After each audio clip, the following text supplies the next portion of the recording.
તો કોઈ પણ ઝંઝટ વગર મિનિટોમાં તમે ઘરે ગુલાબજાંબુ આ રીતે બજાર જેવા બનાવી શકશો. તો તૈયાર પેકેટમાંથી ફટાફટ બનીને બજાર જેવા રેડી થઈ જશે.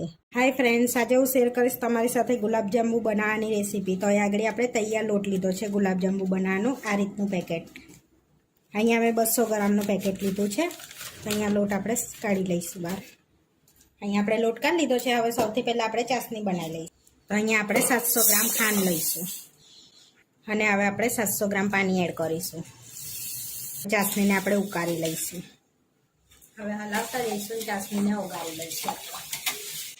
ખાંડ ઓગળી જાય ને ત્યાં સુધી હલાવવાનું છે આપણે, અને ધીમા તાપે આપણે એને ઉકાળીશું ચાસણીને. હવે બધી ખાંડ ઓગળી ગઈ છે. હવે આપણે ચાસણીને થોડીક વાર થવા દઈશું, જેથી આપણી ચાસણી કમ્પ્લીટ થઈ જાય.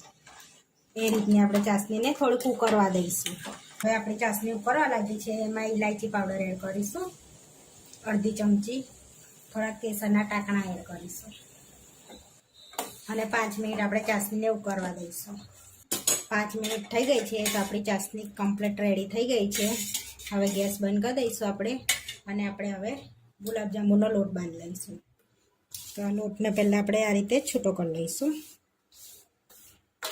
હવે અહીંયા આગળ 110 ml દૂધ લીધું છે. તો સહેજ અસેકું ગરમ કરી લીધું છે. હવે થોડું થોડું એડ કરતા જઈને આપણે લોટ બાંધી લઈશું.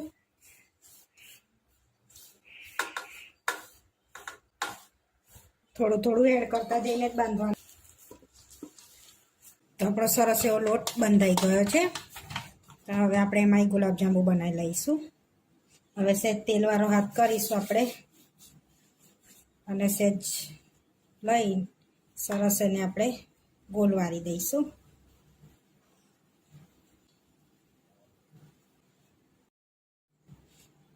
આ રીતે આપણે નાના નાના બોલ્સ વાળી લેવાના છે. અહીંયા બધા ગુલાબજાંબુને આપણે વારી લીધા છે, જો આ રીતના ગોલ ગોલ. હવે આપણે તરી લઈશું એને. તો અહીંયા તેલ ગરમ કરવા મૂકી દીધું છે. હવે તેલ ગરમ થઈ ગયું છે તો આપણે એડ કરી દઈશું ગુલાબજાંબુ અંદર.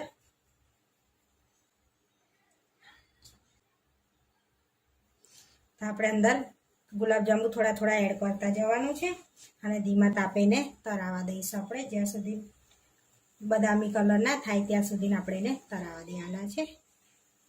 હવે એને આપણે આ રીતના એ કરવાના છે, જેથી બળી ના જાય નીચે.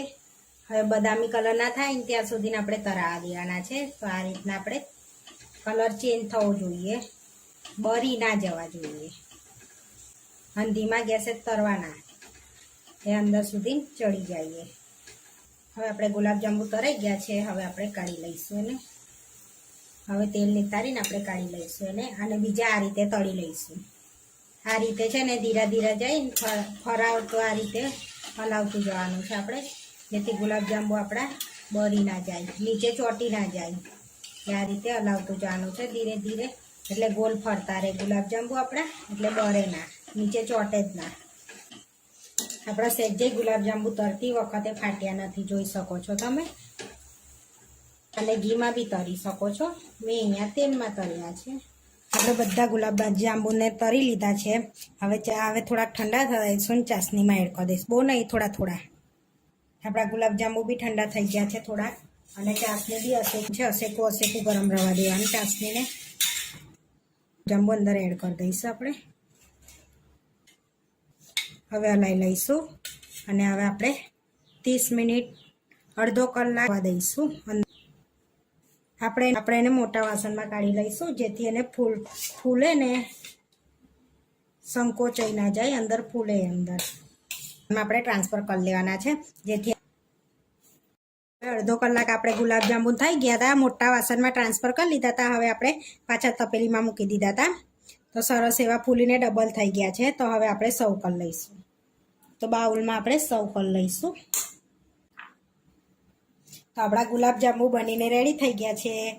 તો આવા વિડીયો જોવા માટે મારી ચેનલને સબસ્ક્રાઈબ કરો, લાઈક કરો અને શેર કરો, અને તમે જરૂરથી ટ્રાય કરો. ફરી મળીશું નવા વિડીયોમાં.